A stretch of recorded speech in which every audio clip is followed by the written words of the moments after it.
there room in golf for the traditional instructor that's just working off of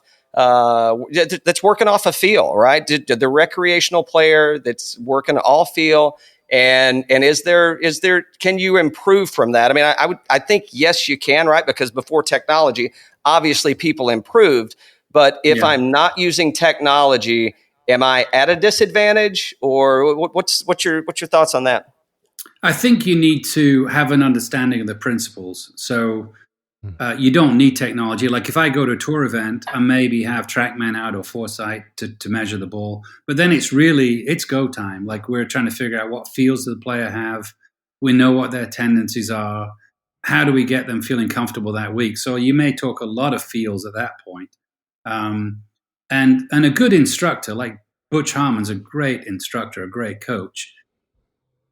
Does he need TrackMan to make somebody better? No, absolutely not. But he understands ball flight. So I think all this technology just really helps an average coach understand what they're trying to do. And then the best coaches make people better, however they do that. So you've got to be able to relate to the player, help the player get better, coach them, give them good feels, all those kind of things. All the technology does, I would say, is gives me a better starting point than somebody who doesn't use technology. We're probably going to get to the same answer, but when do we get there? Well, yeah. Well, and you're speaking of Butch and what he's doing, right? I mean, hell, he's working with he's not working with Cal and Dan here, right? So no. he's got a little better medium to exercise, and you, in many cases. So definitely saw you.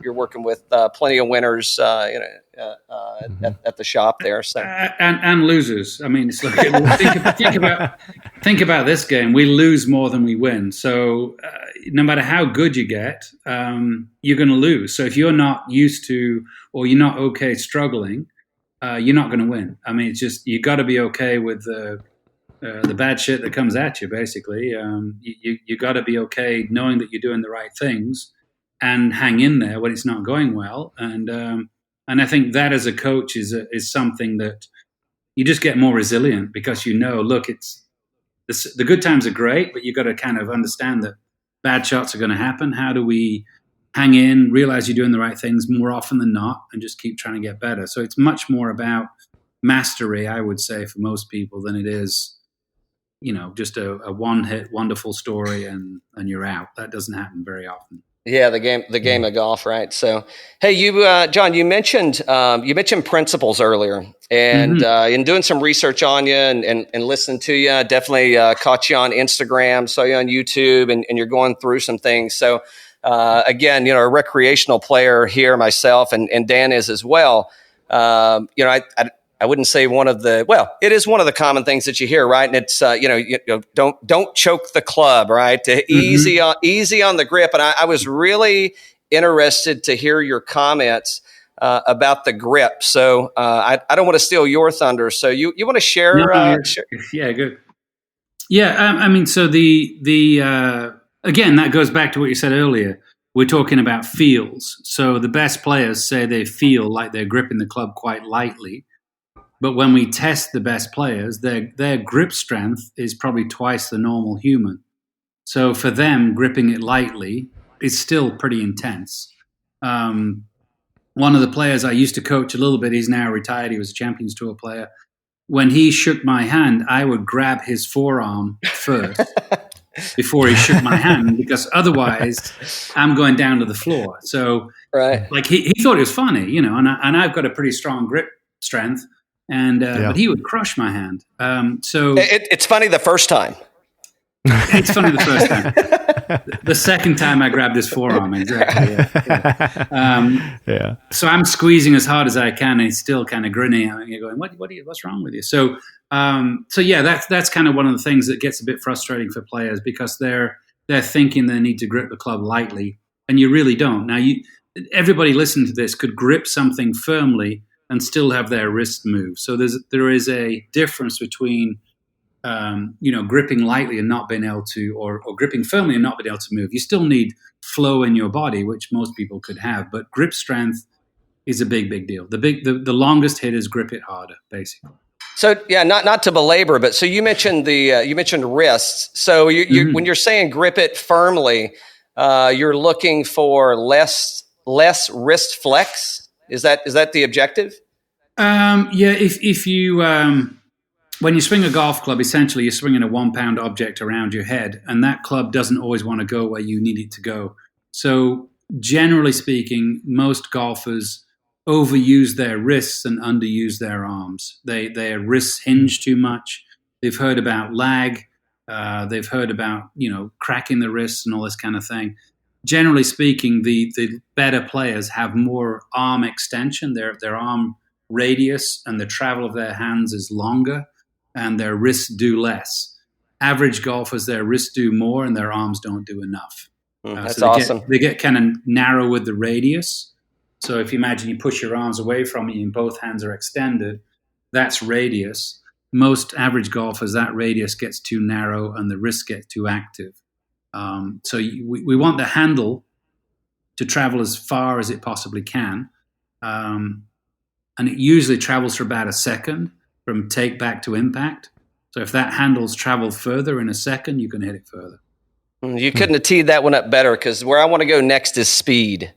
Yeah. And you're talking a lot about speed. I mean, it's like this conversation is kind of like the golf swing, right? As fluid as we can make it, and it's just transitioning through. So, but you talk a lot about speed in the swing. And if you don't mind, just a quick comment. I want your take on it. You personally as a coach, but I don't know if you saw the Bryson comment or heard the Bryson comment that he said that his increased swing speed is not correlated to his increased weight gain. And I'm like, how in the hell is that even possible? And why even gain the weight? It makes no sense to me. One or the other, but he's up to 140 mile per hour, give or take. Now I'm sure that's varies on course, and that's kind of he's measuring that on TrackMan, et cetera. But what's your take on that, and how do you how would you translate that back to the recreational golfer, and what do you do with that? Yeah, I mean, there's a lot of guys out there that weigh 235 that don't swing 140 miles an hour. So exactly. Before people get excited about putting weight on it, he's put muscle mass. He's put muscle mass on, so it's pretty impressive. I think honestly, he's done that somewhat of as an experiment. I doubt he's going to stay that way for forever. There are some health issues with drinking 6 protein shakes a day that I'd be a little concerned about. But you need a certain amount of mass to move the golf club without potential for injury. So he's increased muscle mass significantly. And Chris Como is a friend of mine. He's worked hard with Chris on experimenting with how you move better for golf. So we need certain things to get the golf club to go faster. So we always used to look at it like pound per yard. And so the longest hitters are actually pretty light guys that generate a lot of speed. He's done a bit of both. He's put on weight and generated speed. So it's going to be a fascinating tracking of what he's doing. And part of when you started talking earlier, one of the things we track a lot is stats. And it used to be the old theory was, drive for show, putt for dough. And it's not true. You got to drive it better. And so he's just, most golf courses have bunkers at about 290, 300. He's just taking it over the bunkers. Well, shit, he's smoking them, man. I mean, the bunkers aren't even into play. They're not even. Yeah, they're aiming points for him now. Yeah. Whereas it used to be, you just gave him a target. You gave him a target. Yeah, you gave him an aiming point, and he's just ripping it over it. So, I get. Given what I do, I get really frustrated with the people saying the ball's going too far. No, it's not. He is physically moving that golf club around his body significantly faster. And the mass, one of the things we measure is the ability to pull with tour players versus push. So we don't have them do a lot of bench press. They're actually pulling towards them more than they're pushing. Because if you imagine you're standing there holding a weight and trying to swing it around you, to make that thing go around you faster, you're actually pulling inwards. You're not pushing out.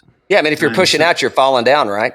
Exactly right. You're going with the weight. So you have to oppose that weight going around your body. So if you look at Bryson in profile, like from down the line, a side view, we're looking at tour players like that. How strong are they on the back of their body versus the front of their body? Whereas most American males, you have great beaches, and you go to beaches, and you got no curls, no girls, and bench press and all that kind of stuff.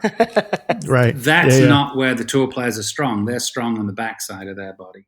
Sure. That's interesting. Yeah, which is interesting because so think about Rory, right? And so during the layoff, he's doing the Peloton challenge, and riding. And I mean, if you take and nobody's doing this yet, which may be a good idea, Dan. We ought to put some side by sides up. But if you look at Bryson, like 3 or 4 years ago compared to today. But if you take Rory and look at him 3 or 4 years ago compared to today, there's a significant change in what he looks like as well. Yeah, I mean, one of the bad things is these guys sign with Nike and they want to look like athletes. Yeah, and I don't blame them. Look, if I was 20-some years old making 25 million, I mean, there's reasons you play golf, and one of them is the gallery. So sure. You want to look pretty good. I tested Rory in Chicago a few years ago on his squat after he signed with Nike, and it was terrible. And he did we're on the golf course, and one of the players I was with was out with him. And I do stuff at the Titus Performance Institute, so I had a TPI hat on. And he said, "You were TPI?" I said, "Yeah, I am." And he goes, "Yeah, my squat's terrible." I'm like, "What do you mean your squat's terrible? You're Rory McIlroy, you're making whatever." Right. And he goes, "Yeah, I haven't paid much attention to it." And I said, "Well, I can test you when you get in if you want." He goes, "Oh, I do it right here." I was like, "Okay." So there's like thousands of people in the gallery, and he does this squat, and it was terrible. And he comes up out of this squat, and he's looking at me, and I'm like, I'm not a good poker player, so I'm looking like, holy shit, that's bad. And he goes, is it that bad? I said, "Yeah, that's bad, Rory." He goes, "Yeah, I don't care really right now. I'm not that bothered. I've just signed with Nike. I'm kind of making whatever, and I'm not that bothered." So, so he's changed his body. He's lifting a lot of weights, but he's not doing it functionally as much as he should be. Yeah. Whereas Bryson, I think, is doing it functionally. So that's the right. Don't just go putting weight on kids. Like, do it correctly.